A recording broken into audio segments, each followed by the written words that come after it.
Hello दोस्तों, मेरा नाम है अजय यादव और आज हम इस वीडियो में देखेंगे मिडिलवेयर के बारे में। तो हम ये जानेंगे कि मिडिलवेयर होता क्या है, ये किस लिए यूज़ किया जाता है और साथ ही हम एक एग्जांपल भी देखेंगे जिसमें हम ये देखेंगे कि एक स्टूडेंट और एक टीचर के राउट्स को प्रोटेक्ट करने के लिए हम लोग मिडिलवेयर का कैसे यूज़ करके हम उनके राउट्स को प्रोटेक्ट कर सकते हैं। तो सबसे पहले ये जान लेते हैं कि मिडिलवेयर होता क्या है। तो लेट्स से कि आपकी एक एप्लीकेशन है जिसका नाम है xyz.com। अब कोई यूज़र आपके होम पेज को एक्सेस करने के लिए ब्राउज़र में xyz.com लिखता है और आपके सर्वर के पास एक रिक्वेस्ट जाती है कि होम पेज दो अपनी एप्लीकेशन का। फिर आपका सर्वर रिस्पॉन्स के तौर पर उस यूज़र को होम पेज दे देता है, यानी कि रेंडर कर देता है। अब ये एक नॉर्मल रिक्वेस्ट है जिसमें यूज़र सिर्फ होम पेज देखना चाहता है। तो ज़्यादातर एप्लीकेशंस में क्या होता है कि होम पेज के लिए ज़्यादातर कोई ऑथेंटिकेशन की ज़रूरत नहीं रहती है, ठीक है। बट अब अगर कोई यूज़र लॉगिन नहीं है और फिर भी वो डैशबोर्ड पेज देखना चाहता है, जो कि पॉसिबल नहीं है, बट फिर भी वो यूआरएल में क्या करता है कि जाके xyz.com/dashboard लिखता है। तो अब उस यूज़र को हमें ये बताना पड़ेगा कि भाई पहले आपको लॉगिन होना पड़ेगा, उसके बाद ही आप डैशबोर्ड पेज को एक्सेस कर सकते हो। तो हमें यूज़र को लॉगिन पेज पर रीडायरेक्ट करना पड़ेगा। अब इस चीज़ को हम कोड के हिसाब से यदि हम देखें तो हमें एक मिडिलवेयर बनाना पड़ेगा जो ये चेक करेगा कि डैशबोर्ड पेज की रिक्वेस्ट करने वाला जो यूज़र है वो लॉग्ड इन यूज़र है या नहीं है। अगर वो लॉगिन है तो उसे हम डैशबोर्ड पेज दिखा देंगे, बट अगर वो लॉगिन नहीं है तो हमें क्या करना होगा कि उसको रीडायरेक्ट करना होगा लॉगिन वाले पेज पर। तो अब आपको थोड़ा ये क्लियर होगा कि हमारा मिडिलवेयर क्या है और ये क्या काम करता है। इसको एक एग्जांपल के साथ में समझते हैं। तो मान लो कि आपकी एप्लीकेशन में टीचर और स्टूडेंट दोनों लॉगिन हो सकते हैं। तो टीचर के पास टीचर का रोल है और स्टूडेंट के पास आपका स्टूडेंट का रोल है। अब लेट्स से कि टीचर स्टूडेंट को क्रिएट कर सकता है लॉगिन होने के बाद। तो टीचर ब्राउजर में यूआरएल टाइप करता है xyz.com स्टूडेंट क्रिएट, और यहाँ पर वो एक फॉर्म फिलअप करता है जिसमें यूजर्स की डिटेल्स होती हैं और उससे क्या होता है कि वो एक नए स्टूडेंट के रिकॉर्ड को क्रिएट कर देता है। अब ये पेज अगर कोई यूज़र जो कि स्टूडेंट रोल का है वो लॉग्ड इन होकर के अगर एक्सेस करना चाहे तो हमें उसको एक्सेस नहीं देना है। तो यहाँ पर क्या हुआ कि हम लोग रोल के बिहाफ पर उसको प्रोटेक्ट कर रहे हैं, है ना। तो ये भी हमें एक मिडिलवेयर बनाना पड़ेगा जो कि ये सुनिश्चित करेगा कि रिक्वेस्ट करने वाला जो यूज़र है क्या वो उसको एक्सेस कर सकता है या नहीं, यानी कि उसके पास वो प्रॉपर रोल है या नहीं है। तो अभी तक हम मिडिलवेयर को समझ चुके हैं कि ये क्या होता है और किस लिए यूज में होता है। अब लारावेल के साथ में हम मिडिलवेयर को समझते हैं। तो लारावेल हमें एक डिफ़ॉल्ट मिडिलवेयर प्रोवाइड करता है जिसे आप ऐप एचटीटीपी और मिडिलवेयर फोल्डर में जाकर के आप वहाँ पर देख सकते हैं। इसी में आपको authenticate.php नाम से एक फाइल मिलेगी जो कि एक मिडिलवेयर है। इसका काम है ये चेक करना कि रिक्वेस्ट करने वाला यूज़र लॉग्ड इन यूज़र है या नहीं है, ठीक है।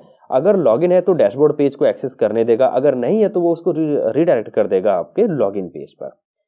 ये सभी मिडिलवेयर आपको HTTP फोल्डर में kernel.php फाइल में रजिस्टर्ड मिलेंगे। यहाँ लारावेल मिडिलवेयर्स को ज़रूरत के हिसाब से अरेंज करके रखता है। तो यदि आपको एक न्यू मिडिलवेयर क्रिएट करना है तो उस मिडिलवेयर को यहाँ पर आपको रजिस्टर करना पड़ेगा।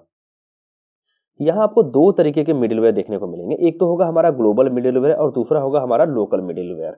ग्लोबल मिडिलवेयर हर एक रिक्वेस्ट के साथ में रन होता है जो कि सिक्योरिटी के हिसाब से जरूरी है। आप मिडिलवेयर नाम की की को देख पाएंगे, यह एक एरे टाइप का है, तो वहां पर आप ग्लोबल मिडिलवेयर आप रजिस्टर्ड दिखेंगे। उसके नीचे हम मिडिलवेयर ग्रुप्स को देखते हैं, ठीक है, जो कि आपकी एप्लीकेशन, जैसे कि मान लीजिए आपकी कोई एक एप्लीकेशन जो एपीआईज डिजाइन की गई है उसके अंदर, तो आपका जो एपीआई मिडिलवेयर है वो वहां पर यूज होगा जो कि ग्रुप के अंदर होगा। यानी कि आपका जो मिडिलवेयर ग्रुप है उसके अंदर मल्टीपल मिडिलवेयर्स हैं बट वो एक ग्रुप में रहते हैं।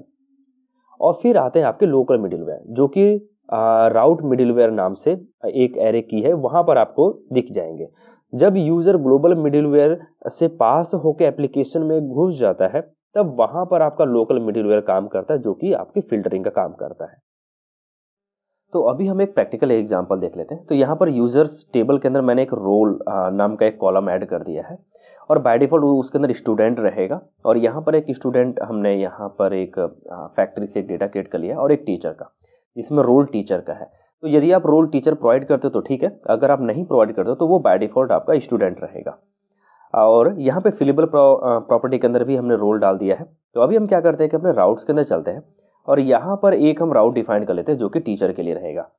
तो लेट्स से कि यहाँ से यदि स्टूडेंट एक लॉगिन होता है तो student@student.com, और वो लॉगिन पे यदि वो क्लिक करता है, यहाँ पे सबसे पहले हम माइग्रेट कर लेते हैं इसको। तो PHP आर्टिजन माइग्रेट फ्रेश और सीड कर लेते हैं डेटाबेस को, और फिर वापस से यहाँ पे PHP आर्टिजन सर्व कर लेते हैं।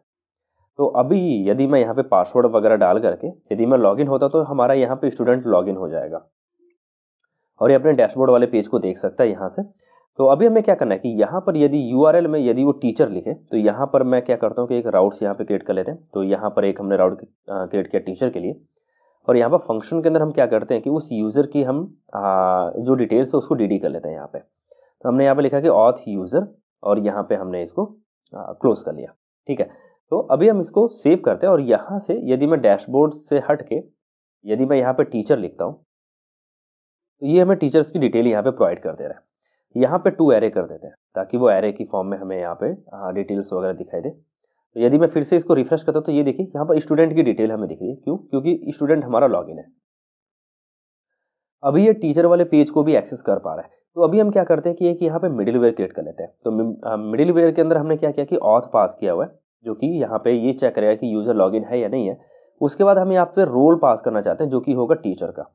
तो अभी हमने ये रोल नाम का मिडिलवेयर क्रिएट नहीं किया है, तो उसके लिए हमें यहाँ पे मिडिलवेयर क्रिएट करना रहेगा। तो उसके लिए आपको लिखना रहेगा PHP आर्टिजन मेक मिडिलवेयर, और यहाँ पर मिडिलवेयर का नाम, तो लेट्स से इस केस में हम रखते हैं यहाँ पे रोल मिडिलवेयर करके। ठीक है, और फिर अपने ऐप फोल्डर के अंदर चलेंगे, HTTP फोल्डर के अंदर यहाँ पे आपको मिडिलवेयर नाम का एक फोल्डर मिलेगा, और यहाँ पर आपको अपना रोल मिडिलवेयर आपको मिल जाएगा यहाँ पे। ठीक है, अब इसके हैंडल फंक्शन के अंदर हमें क्या करना रहेगा कि यहाँ पे अपने रोल को एक्सेप्ट करना रहेगा जो हमने टीचर पास किया हुआ है। यहाँ पर हम चेक करेंगे कि अगर यूजर अगर ऑथेंटिकेटेड होता है यानी कि लॉग्ड इन होता है, और साथ ही जो यूजर हमारा लॉग्ड इन है उसका जो रोल है वो अगर इक्वल टू होता है जो रोल हमने पास किया हुआ है अपने web.php के अंदर उसके, यहाँ पर मैं लिखता हूँ रोल। तो क्या करना है कि इसको नेक्स्ट कर लेना है, यानी कि आगे जाने देना है। तो यहाँ पर जो हमें रोल वहाँ से मिलेगा यदि वो मैच करता है तो हम बोलेंगे कि ठीक है आपने इसको पास कर लिया। अगर ऐसा नहीं होता है तो हमें यहाँ पे अबॉर्ड कर देते हैं 401 या 403 का जो भी आपको पेज दिखाना होगा वो आप यहाँ पे दिखा सकते हैं। तो यहाँ से रोल हमने पास किया टीचर का, ये रोल आएगा आपका यहाँ पर, और यहाँ से फिर वो क्या करेगा कि ये इसको चेक कर लेगा कंडीशन को। अगर मैच करती तो ठीक है, अगर नहीं करेगी तो वो उसको अबॉर्ड कर देगा, यानी कि एक एरर पेज दिखा देगा। अब इस मिडिलवेयर को हमें यहाँ पे रजिस्टर करना पड़ेगा अपने kernel.php के अंदर, है ना। तो हमें यहाँ पे जिस नाम से आपने web.php में लिखा था उसी नाम से आपको यहाँ पर भी रजिस्टर करना रहेगा। तो अपने केस में रोल है तो हमने यहाँ पे लिखा है रोल, और यहाँ पे हमने उसका पाथ दे देना है जो हमारी क्लास है। तो यहाँ पर है app HTTP middleware role middleware, और यहाँ पे हमने क्लास पास कर दी। इसको सेव करते हैं और वापस से यदि मैं इसको रिफ्रेश करता हूँ, PHP आर्टिजन सर्व कर लेते हैं एक बार, और फिर यदि मैं यहाँ पे देखिए सर्वर ऑन हो गया, और मैं इसको यदि मैं यहाँ पर रिफ्रेश करता हूँ तो ये मुझे दिखा रहा है कि फॉरबिडन, यानी कि ये आप आगे नहीं जा सकते एक तरह से। ये 401 का पेज हमें यहाँ पे दिखाना चाहिए था जो कि होगा अनऑथराइज्ड का एक तरह से, कोई बात नहीं। अभी हमें क्या है कि यहाँ से जो हमें रोल दिख रहा है वो मैं आपको एक बार DD करके दिखाता हूँ कि जो रोल हमने वहाँ पर टीचर पास किया हुआ है वही हमें यहाँ पे दिख रहा है। देखिए यहाँ पे टीचर दिख रहा है, राइट। और यहाँ पे जो यूजर का जो रोल है वो आपको स्टूडेंट दिखेगा, क्योंकि जो लॉग्ड इन यूजर है वो हमारा क्या है, स्टूडेंट है। ठीक है, देख सकते हैं आप यहाँ पर। तो इस तरीके से हम क्या कर रहे हैं कि यहाँ पर मिडिलवेयर हम लोग यहाँ पे अप्लाई करके ये चेक कर पा रहे हैं कि किस टाइम पे हमें कौन सा रोल हमें यूजर को असाइन करना है और वो कैसे हमें फिल्टरिंग करना है। लेट्स से कि हम एक और पेज बनाते हैं और यहाँ पर टीचर की जगह हमने इस बार स्टूडेंट कर लिया कि ये जो पेज है वो सिर्फ स्टूडेंट देख सकता है, टीचर नहीं देख सकता है। ठीक है, तो अभी यदि मैं यहाँ पे टीचर की जगह पे यदि मैं यहाँ पे स्टूडेंट लिखता हूँ तो ये स्टूडेंट की डिटेल दिखा देगा। ठीक है, बट यदि मैं लॉग आउट हो गए, यदि मैं टीचर के अकाउंट से यदि मैं इसको एक्सेस करने की कोशिश करूँगा तो ये मुझे नहीं दिखाएगा। तो एक बार मैं क्या करता हूँ कि यहाँ पर होम पेज पर चलते हैं और यहाँ से डैशबोर्ड के अंदर जाते हैं और यहाँ से मैं इसको लॉग आउट कर लेता हूँ, और यहाँ से हम लोग लॉग इन होते हैं टीचर की क्रेडेंशियल्स के साथ में। तो मैं यहाँ पे लिखता हूँ teacher@teacher.com और पासवर्ड हमारा पासवर्ड ही है। तो मैं यहाँ पे लॉग इन हो जाता हूँ। तो अभी देखिए डैशबोर्ड दिख रहा है, और अब यदि मैं यहाँ पे लिखता हूँ टीचर तो वो एक्सेस कर पाएगा क्योंकि हमारा लॉग्ड इन यूजर टीचर है। अब बट यदि मैं स्टूडेंट वाले पेज पर जाता हूँ तो यहाँ पे वो एरर देगा कि भाई आप आगे नहीं जा सकते, है ना। तो इस तरीके से जो हमारा मिडिलवेयर है वो हमारा क्या करता है कि वो हमें फिल्टरिंग का काम करता है, सिक्योरिटी का काम करता है, वो हमारे एप्लीकेशन को सिक्योर कर देता है ना।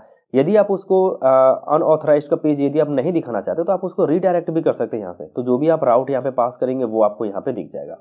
यदि मैं यहाँ से स्टूडेंट पे जाता हूँ तो यहाँ से देखिए वो मुझे रीडायरेक्ट कर दे रहा है। आई होप कि आपको वीडियो अच्छी लगी होगी। यदि इस रिलेटेड कोई क्वेश्चन आपके मन में तो आप कमेंट सेक्शन में लिखिए, मैं उसका जो जवाब दूंगा। मिलते हैं वीडियो में, तब तक के लिए बाय बाय।